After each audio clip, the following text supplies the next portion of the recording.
ஆண்டவரும் இரட்சகருமான இயேசு கிறிஸ்துவின்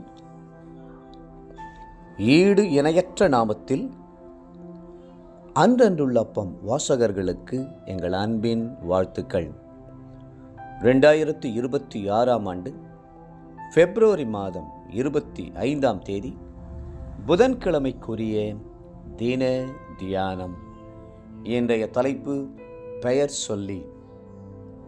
தானியேல் 6:20 சொல்லுகிறது, தானியேலே, ஜீவனுள்ள தேவனுடைய தாசனே, நீ இடைவிடாமல் ஆராதிக்கிற உன் தேவன் உன்னை சிங்கங்களுக்கு தப்புவிக்க வல்லவராயிருந்தாரா என்று தானியேலை கேட்டான்.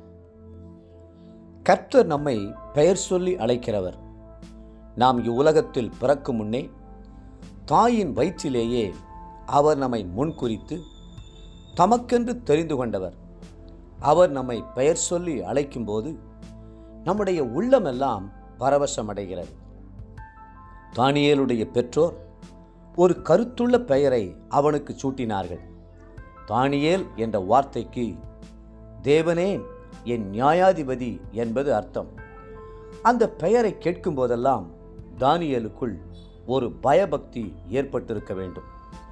என் வாழ்க்கையிலே என்னை நியாயம் விசாரிக்கிற தேவன் ஒருவர் உண்டு, பயபக்தியோடு வாழ வேண்டும் என்ற எண்ணம் தானியேலுக்குள் உருவாகி இருந்திருக்கும்.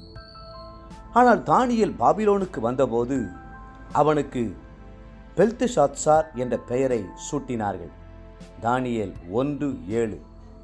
இந்த வார்த்தைக்கு பாகாலே என்னை காப்பாற்றும் என்பது அர்த்தமாகும். ஆனால் அந்த புதிய பெயர் வழக்கத்தில் இல்லாமல் போய்விட்டது. தானியேல் தன் பெயருக்கு ஏற்றபடியே கர்த்தர் தான் நியாயாதிபதியாய் இருக்கிறார் என்பதை உணர்ந்து மனுஷருக்கு முன்பாகவும் கர்த்தருக்கு முன்பாகவும் குற்றமற்றவராய் வாழ்ந்தார்.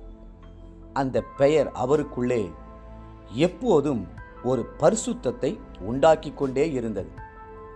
தரியு ராஜா துயர சத்தமாய், தானியேலே, ஜீவனுள்ள தேவனுடைய தாசனே என்று தானியேலை அழைப்பதை வேதத்தில் வாசிக்கிறோம். ஜீவனுள்ள தேவனுடைய தாசனே என்று ஒரு ராஜா அழைக்கும்போது தானியேலுடைய உள்ளத்தில் எத்தனை மகிழ்ச்சி ஏற்பட்டிருந்திருக்கும். உங்களுடைய பெயரை உலகத்தார் கேட்கும்போது நீங்கள் ஜீவனுள்ள தேவனுடைய தாசன் என்பதை உணர்ந்து கொள்ள வேண்டும். நீங்கள் தேவனை இடைவிடாமல் ஆராதிக்கிறவர் என்பதை அவர்கள் தெரிந்து கொள்ள வேண்டும். உங்களுடைய பெயரை வெறுமையாக அழைக்காமல் தேவனுடைய மனிதனாகி இன்னார் என்று அவர்கள் அழைக்கும்போது அது எத்தனை மேன்மை உள்ளதாயிருக்கும். தானியேலை கர்த்தர் எப்படி அழைத்தார் என்பதை வேதத்தில் பார்க்கும்போது பிரியமான புருஷனாகிய தானியேலே என்று அழைத்ததை பார்க்கிறோம். தானியேல் 10:11. இன்னொரு இடத்தில் பிரியமான புருஷனே என்று அழைத்தார். தானியேல் 10:19. இன்னொரு இடத்தில் நீ மிகவும் பிரியமானவன் என்று சொன்னார். தானியேல் 9:23. ஆஹா, அந்த அழைப்பு எத்தனை மேன்மையானது!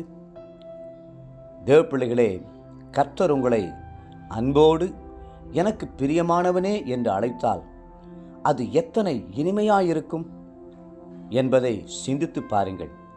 கர்த்தர் அப்படி அழைக்கும்படி அவருக்கு பிரியமான வாழ்க்கை வாழ்வீர்களா? இன்றைய நினைவிற்கு 90ஆம் சங்கீதம் 17ஆம் வசனம். எங்கள் தேவனாகிய ஆண்டவரின் பிரியம் எங்கள் மேல் இருப்பதாக, எங்கள் கைகளின் கிரியை எங்களிடத்தில் உறுதிப்படுத்தும். இன்றைய வேத வாசிப்பு காலை என்னாகமம் 9, 10 மற்றும் 11ஆம் அதிகாரங்கள். மாலை மார்க்கு 5ஆம் அதிகாரம் 1-20ஆம் வசனம் முடிய. அன்புக்குரிய அன்றன்றுள்ள வாசகர்களே, மீண்டும் உங்களை வாழ்த்துகிறோம். கர்த்தர் உங்கள் பெயரையும் பிரியமாய் அழைப்பதற்கு ஏற்றபடி தேவனிடத்தில் பிரியமாய் நடந்து கொள்ளுங்கள். கர்த்ததாமே உங்களை ஆசீர்வதித்து மென்மேலும் உயர்த்துவாராக. ஆமேன்.